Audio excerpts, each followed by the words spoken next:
competing in, we are repeating in, we are believing in. It's time for us to shift our mind from best in the world to best for the world.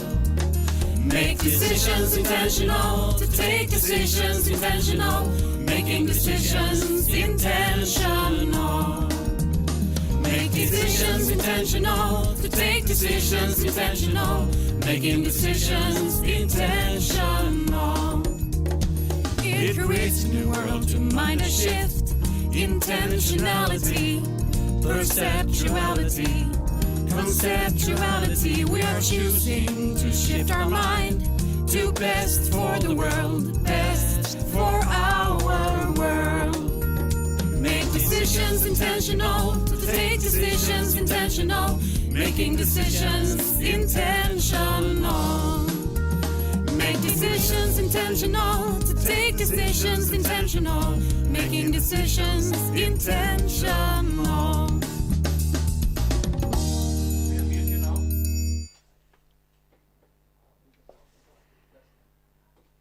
Welcome everybody one more time. I am here in Madagascar. My name is Jérôme Marcoux and I welcome here Adam and Michael Cillian, Captain Future.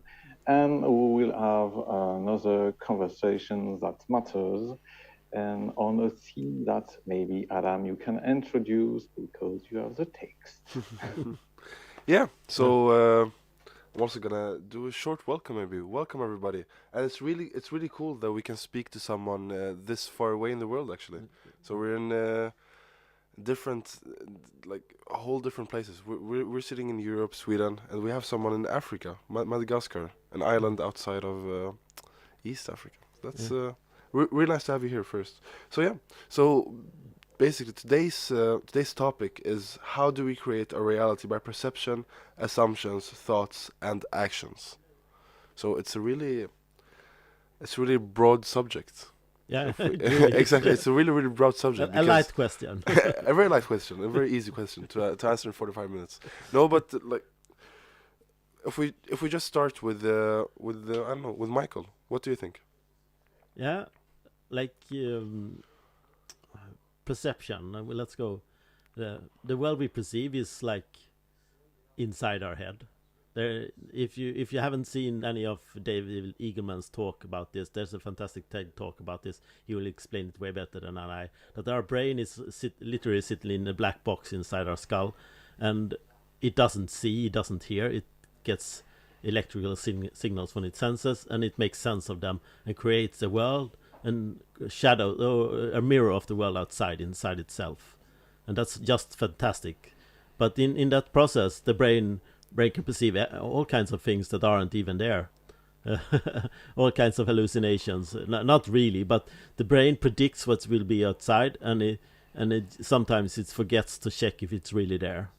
But in most cases, when something shows up suddenly and you view a field or something like that, the brain rapidly updates your inner model to add the moving object or something like that. So perception is inside our skull, but that is our visual and hearing perception. When we come to like cognitive and mental perception, we perceive what you say, we perceive what you do. I model that after how I see the world, and that can sometimes become very cumbersome if we don't see the world the same way, and I assume you see the world as I do, and that is the growing ground of conflict and things like that. So that's a perception. So assumptions then. You want to go on assumptions, Jerome? Yes, assumption is what we assume to be true, in fact. So it's quite like conviction beliefs, but maybe we'll make differences after. So what do you assume to be true is what will be the filters through which you will perceive the world. In fact, you introduce with perception, but you filter your perception through your conviction, through your belief system, through what you assume to be true. You can't perceive beyond what you think can be possible. if it's out of your mind map, it won't be available for you to receive the information for your mind, yes, to transcript those information, I call vibration, into a physical reality, into something which you interpret as a 3D world in which you evolve. So it pinpoints maybe the importance of the assumption we got from our education, from our environment, from the period in time we are born and where we live. And so we can question those assumptions and we can change them because we know they are filters. And so when we change those assumptions, we can change the filter, even took them away and perceive different things that we couldn't perceive before. And it's really, really interesting because it opens the possibility to make our reality, what we call our physical reality, our experience of life, quite different and quite better than if we just stay on the assumption that also the objective reality, external, shows us. If we define our assumption only on the outside, on the objective reality, we will close some doors of perception. And if we are ready to open certain of those doors, we will be able to perceive a different version of reality. And again, it's not one reality which is available.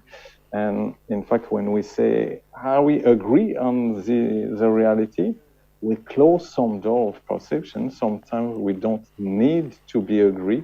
We can expand and experience by ourselves and see that we perceive beyond the collective agreement. And it's interesting because it can make evolve the collective agreement toward new version of reality, new possibility. And it can be really concrete on energy, on matter, on what we do with gravity, how we create our reality, really different thing. Are we alone in the universe?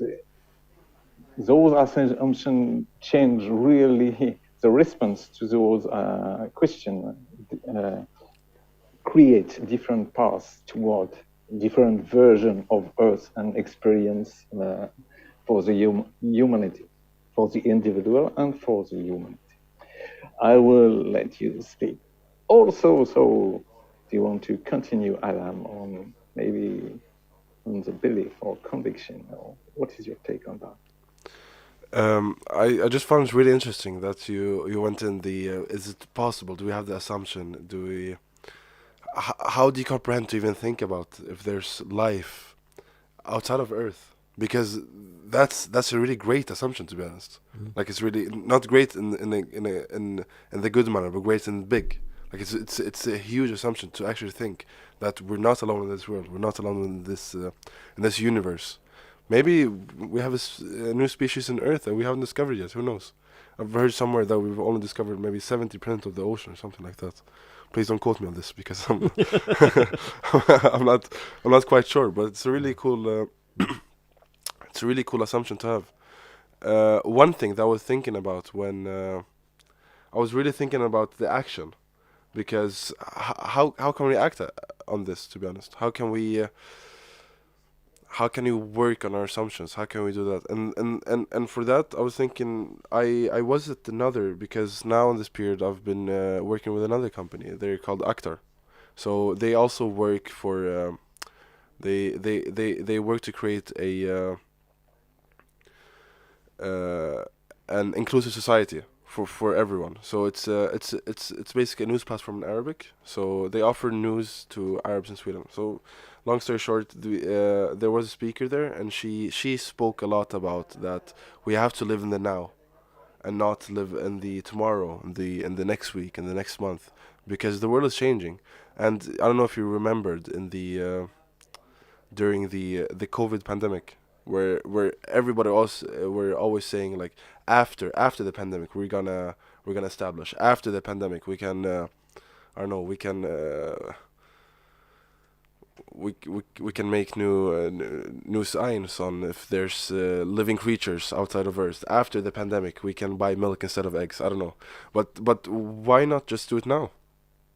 Why not just do it now in 1 hour? Like why do we always make actions in the future? Why don't we make actions for now? So that's something that I was thinking about now. Just Okay, so maybe we can broaden our perspective on what action is.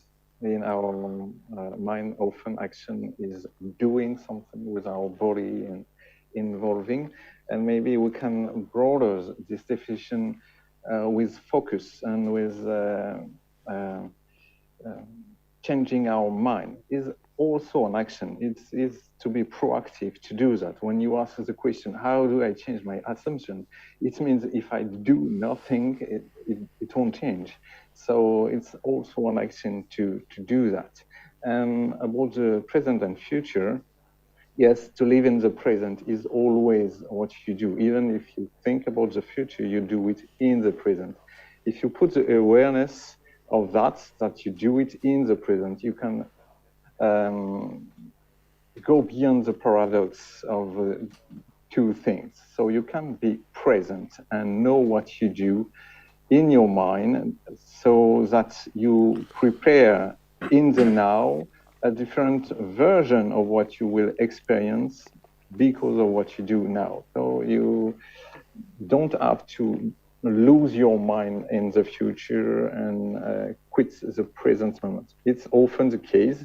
Your mind is like a little monkey who jumps from subject to subject, but it doesn't have to. You can learn to focus, and that's what I help people do. Also focus, change their assumption, find inner peace to make choice between this path of thoughts or this path of thoughts, and it's quite totally action in my mind. It's not doing nothing. Even meditation, which is doing nothing other than observation, from my definition of meditation, there are many, but it's doing something. To focus and just to stay neutral is doing something, even if it's not doing anything else, it's doing that. And so it's also an action. So yeah, it's the question. We had question after the next last session, and I was quite specific about how I do that. How do I focus on what I want? So we can also go toward that. But please, you have for sure things to say and important things to say. So, Michael or Adam. Yeah, what I'm thinking of is like this call for this action and being something. What really changed things for me is the realization that we live in a matrix of our own making. The way I perceive the world is not like in the movie Matrix, but it's my choice how to project myself, how to be and perceive things and understand things and ask questions. And I'll do that a lot through like silliness and playfulness and things like that, because that's can put if I pretend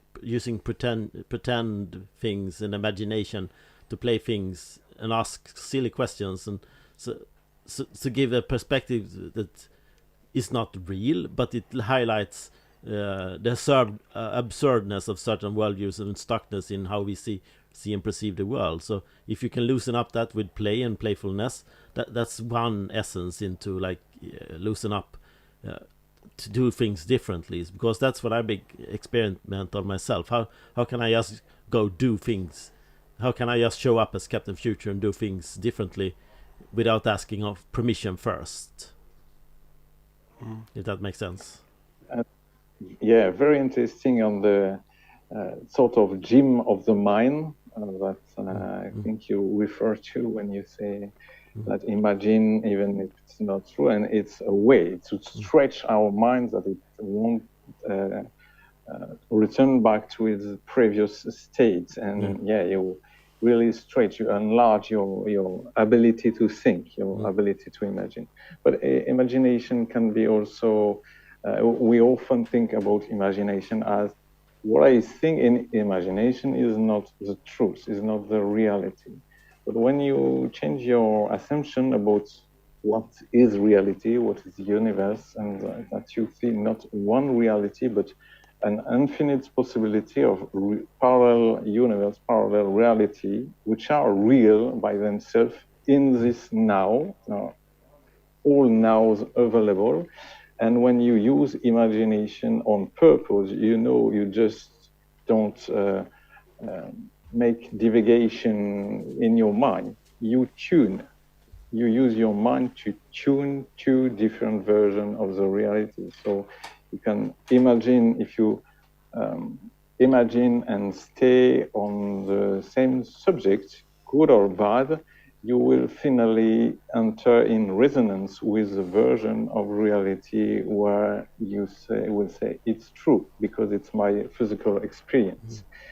So it's also an action. It can be used to stretch the mind, to open the possibility, and to tune to certain possibility.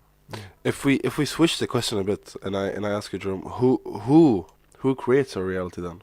Who is it that actually works on a reality and makes it a reality? It's really a deep question, but. So the two sides of that, we are the one who tune. So it means we are totally free to focus on what we do not want or to focus on what we want. The freedom there is just limited by our habits. So the momentum of our thoughts orients our predisposition to think in a certain way and not in another way. But in fact, we are free in a frame of time sufficient large. I can reorient my focus and my thought to think more about what I love and what I want, and so to tune on those versions of reality. And so I create my experience through that. I am the one who focuses. Another point is I am the one who experiences life and from which emanates some preferences. And even if there are existence, those preferences in the field, we could say, in the infinite possibilities of the universe, I am the one who emits preference, and so who will orient the story and the narratives. And the deeper question is, who is creating the infinite realities, infinite possibility? And so here we have to maybe enlarge our assumption to think that we are not just our body and our names and our history, and that there is a broader perspective, a broader I, a broader self, which see those reality and which think those reality. And for this perspective, thinking is creating. So thinking is direct a reality. It makes its imagination, but not in the way we think about imagination. It's creating. It's there. It's already there. I focus it there as a reality. And from our human perspective, it's, oh no, reality is there. If I think to something else, it's not real. And that's the difference. And in fact, our emotions are the relation, we feel the relation between what we think in terms of narrative and what this broader perspective think about the same thing. And it feels good when we approach the same narrative, and it feels bad when we think about catastrophe or about what we do not want. And so we separate ourselves, we disalign from this broader perspective for whose everything is positive, everything is appreciation, and every contrast you experience give birth to a better version of the reality where this broader perspective puts is focus. So will you do the same and join by putting the focus on you don't feel good, you want to feel better. This person was not so nice with you, so toward a nicer version of this person. So will you join this greater perspective, or will you lay on your own definition of this person is not nice and definitely I can't bear it, and so it will be your reality, and you, in this sense, you will create this reality, even if others are all also available. Well, that's a really cool answer, to be honest. I really like the part where you said that everything we think is our reality. Yeah. That's if we think about it. Do we think about two realities? I don't know. That's too much. But if I turn the question to you, Captain Future, what do you define as reality, to be honest? Because now when I'm thinking, we're talking about realities, and we're talking about you think, and that's a reality.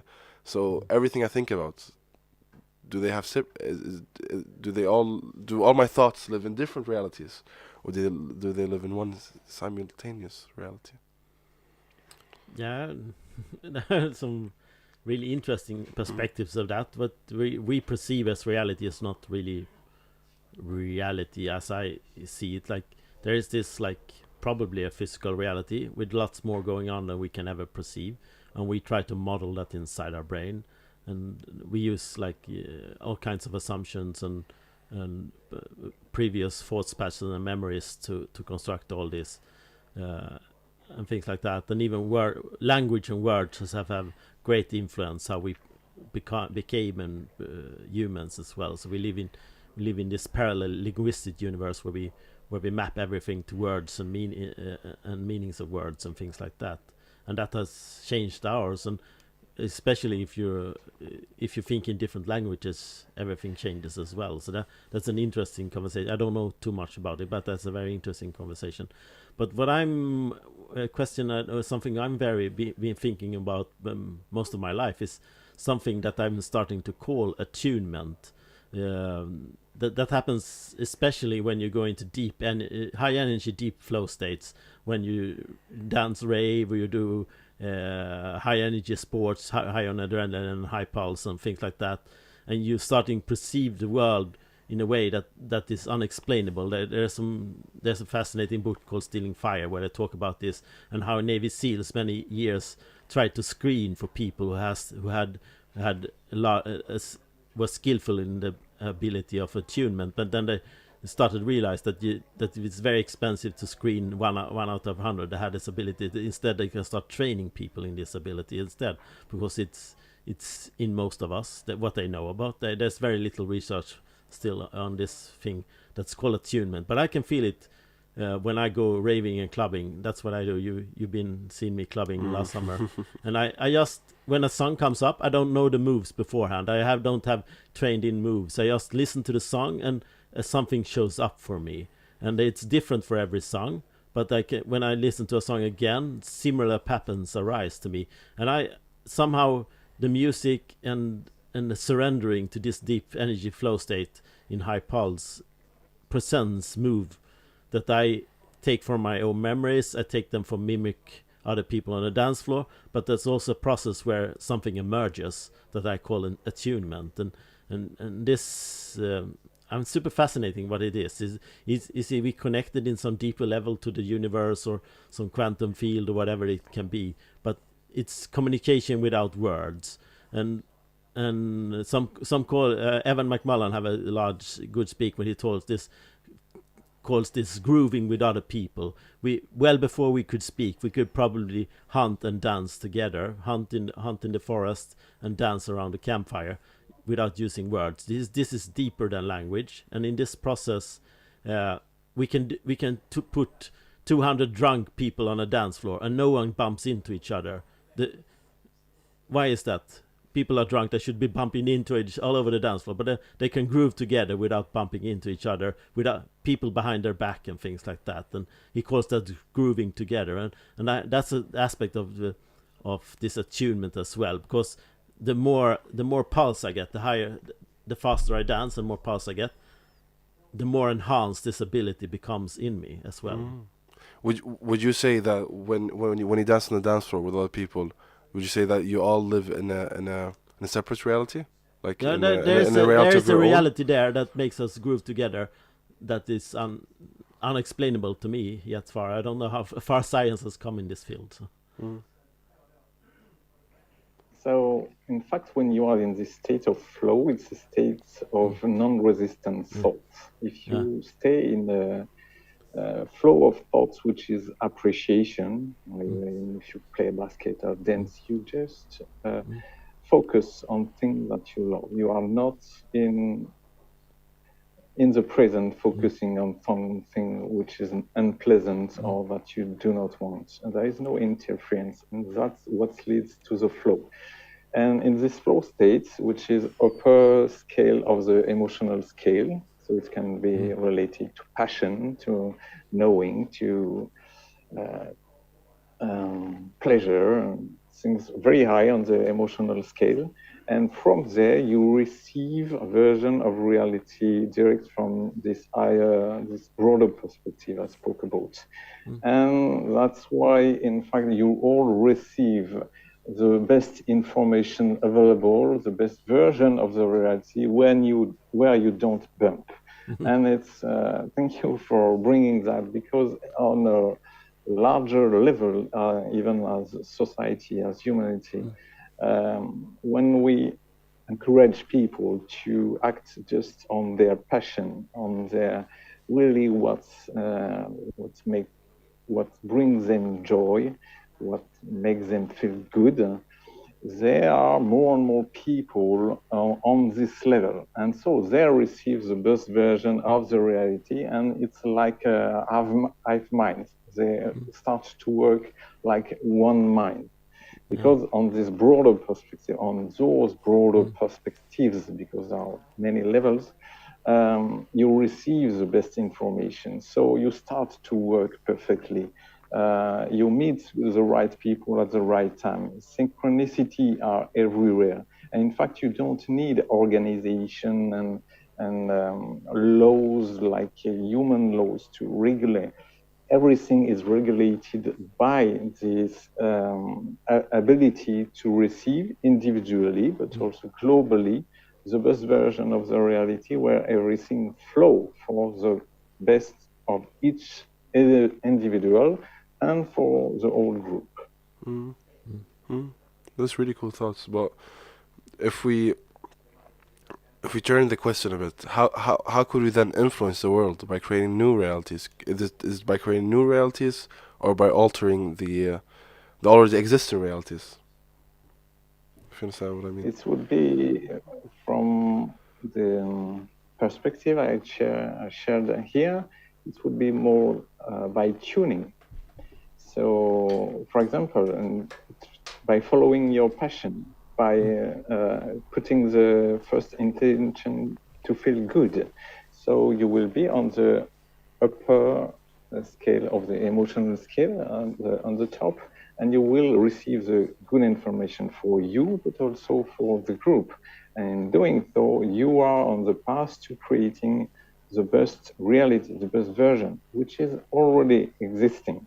The more you allow yourself to think it's already existing in the present as a physical reality, as a physical truth, which is alive now, you can more allow yourself to tune to that. So what are the broader imagination you can bring to see a world where the world you would prefer?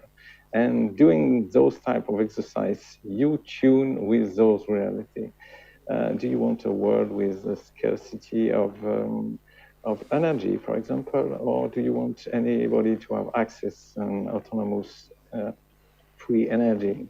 Or do you want to stay on the ground, or do you want the humanity to be able to play with gravity? And so you can start to move in directions that are totally different. Or I won't just think about car, about gas car or electric car. Or directly I move in another version of the reality where a car are just not on the road anymore. And they move differently, free from gravity, and so on. What would you expect if you meet an advanced civilization? What would occur to you for the humanity, meeting people who have technologies on our view on what is reality, consciousness, everything? If you meet there, if you can receive information, what type of a world would you think you would end in living in? And those type of stretching, play, imagination, visualization, at the beginning is just play, and at the end is fine tuning, and it's creating reality or moving into a path more than another one. Mm-hmm. That's really cool. I know that you and me, Captain Fisher, we spoken a lot off camera then on how do we relearn our society to be better for the world, to be better for itself, to be better for all the citizens in the country.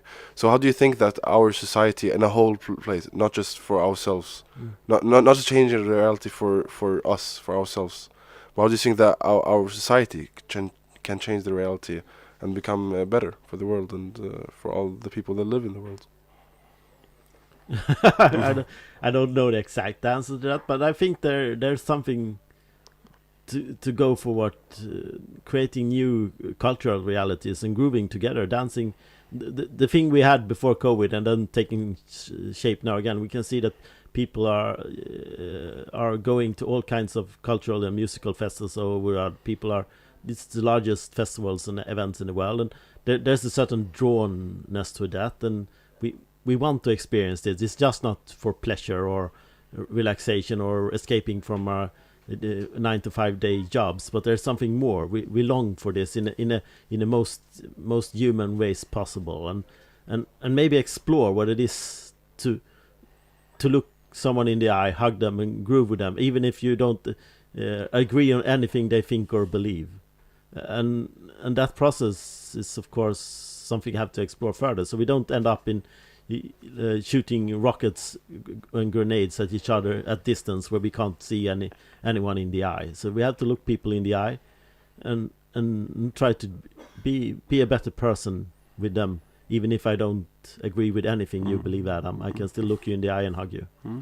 Well, that's yeah. I think that's a really that's really big. I think that would make a really big impact in the world to not really care about what people think and just see them as people.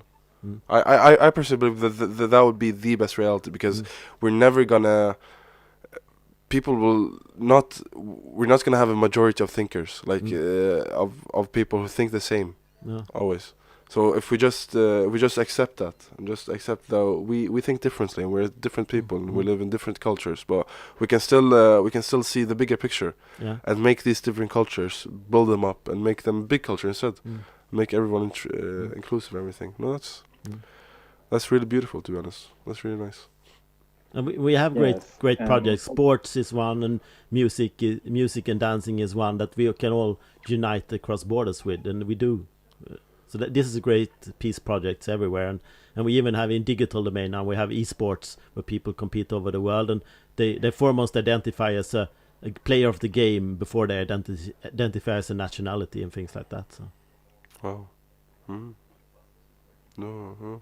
It's very interesting. Often the whole paradigm is I as a person want to everybody else think like me, and we will have peace and a beautiful world. But in fact, when we free ourselves from this need, we free everybody, ourselves and everybody. And when we find just connection, like you said, with a concert, with play, we find connection, and we can find this everywhere because it's everywhere. And it helps us to go beyond our beliefs of separation and being stranger for each other. We don't have to love everything the same to feel this connection at a certain point. And this feeling of connection can grow really. Yeah, it's really interesting. Mm. It really is cool. Yeah, and maybe one other thing is we can free ourselves from is the distinction we make often between and the opposition we make between for me or for the world or for the other. And when we discover that by finding what makes me profoundly happy, I participate also to the happiness of the other, because I discover a lot of things on myself doing so. So I offer the freedom for people to do the same, or a path to do their way, to find their happiness.